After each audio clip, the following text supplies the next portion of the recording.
A modern phenomenon, cancel culture emerged in the late 2010s and early 2020s.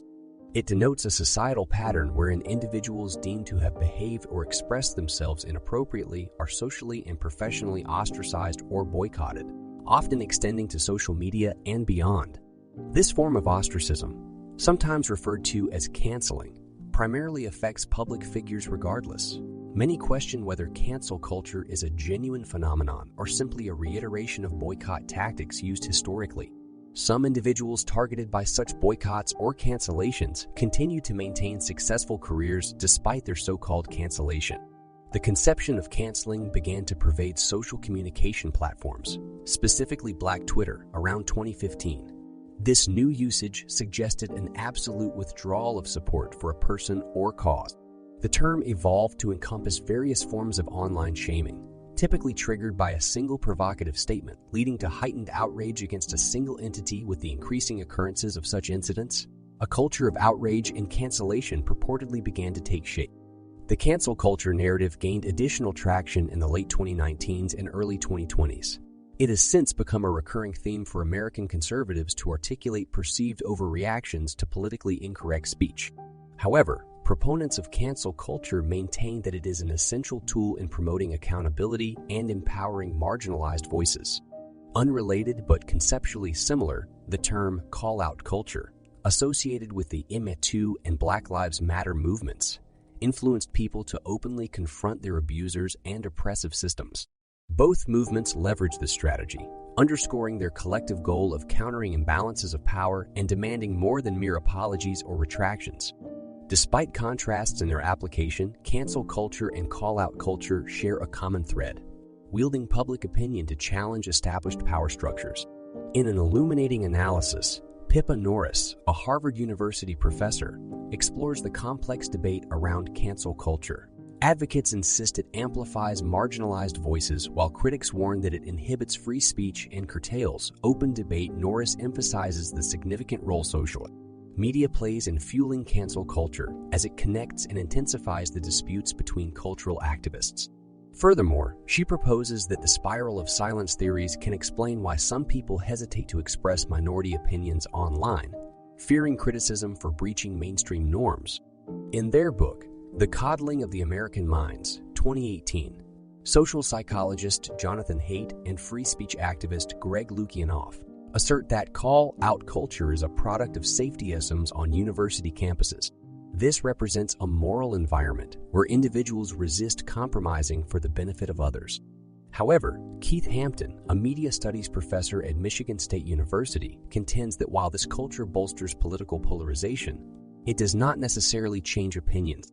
Media studies scholar Eve Ng characterizes cancel cultures as a coalition of typically disempowered voices holding powerful figures to account. Francis A.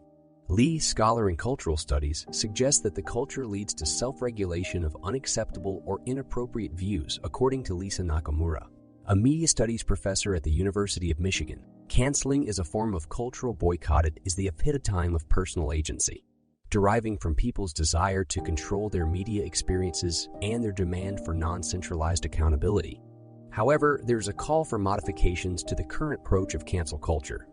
Anita Bright, a professor of critical multiculturalism, puts forth the notion of calling in as a more compassionate and constructive form of holding people accountable.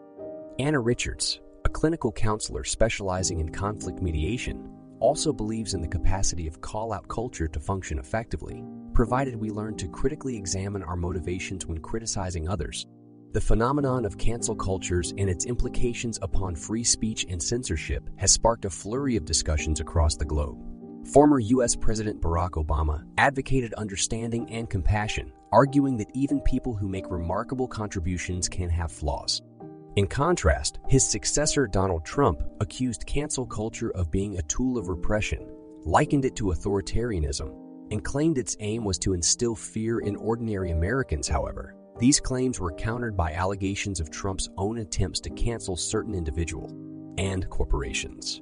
Pope Francis likened cancel culture to ideological colonization, arguing that it erodes the freedom of expression and sense of identity. Patrice Kahn, Colors, co-founder of the Black Lives Matter movement, highlighted that social activism should not be reduced to simple online call-outs or protest participation, but requires commitment to strategic planning and petitioning. Several voices argue in favor of cancel culture as a tool for social change. They assert that it amplifies more voices, holds people accountable, and gives strength to those marginalized.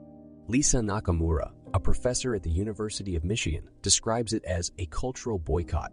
Meredith Clark of the University of Virginia and Osita Nwanovu of the New Republic emphasized that cancel culture empowers previously muted voices who are redefining justice and etiquette, particularly young progressives, minorities, and women.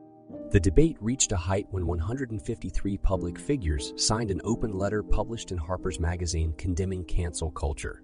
The letter criticized the extreme intolerance to opposing views, a trend for public shaming and ostracism, and the oversimplification of complex policy topics. However, a counter-letter organized by Arian Eddles argued that the original letter was merely an attempt by privileged professionals to shut down voices that have historically been marginalized or canceled. The counter-letter concluded by contending that the Harper's letter sought to maintain long-standing norms that have upheld bigotry in a rapidly diversifying world. The issue of cancel culture, the phenomenon where public figures and companies face backlash and a withdrawal of support after doing or saying something offensive, is widely recognized and participated in, particularly among younger demographics. This was confirmed by a poll carried out by Morning Consult in July 2020. While 40 of respondents admitted to withdrawing support from such entities, often through social media, most participants, 55, fell within the 18 to 34 age bracket. However, less than half, 44, approved of cancel culture, with some 46, suggesting it had been taken too far. These trends were upheld in subsequent polls, showing a growing concern among the American public. A March 2021 poll by the Harvard Center for American Political Studies and the Harris Poll revealed that 64 of respondents viewed increased cancel culture as a potential threat to their freedom. In addition, a November 2021 Hill-Harris poll found a significant majority, 71, felt that cancel culture unfairly penalizes individuals for their past transgressions, regardless of their political affiliation. Moreover, a New York Times Siena College survey carried out in March 2022 discovered that a notable majority, 84s, believed that fear of retaliation or severe criticism was inhibiting free speech. Nearly half, 46, of the respondents reported feeling less at ease discussing politics than they had a decade ago. Alarmingly, a mere third, 34s, believe that all Americans fully enjoyed the right to freedom of speech. Overall, these findings suggest an emerging trend. Cancel culture, despite its well-meaning intentions, appears to be spiraling into a broader issue, potentially leading to self-censorship and suppression of free speech. Aboriginal governance scholar and activist Pamela Palmater puts forth in her Maclean's Magazine article that cancel culture is an evasion tactic practiced by those in power to escape accountability for their discriminatory words and actions. In a similar vein, Sarah Manavis's feature for The New Statesman challenges the conception of cancel culture put forward by advocates of free speech. She asserts that criticism, a core aspect of free speech, often does not impact the powerful who are the subject of such criticism. She further contends that social media simply represents an evolved platform for expression in a liberal society, and its online criticism generally does not influence power dynamics. Manavis additionally notes that influential individuals who decry public critique as cancel culture generally manage successful enterprises. Several media figures, including LeVar Burton and Sunny Hostin, have proposed that cancel culture should be renamed as consequent culture, emphasizing that those broadcasting potentially harmful opinions or statements should bear the fallout.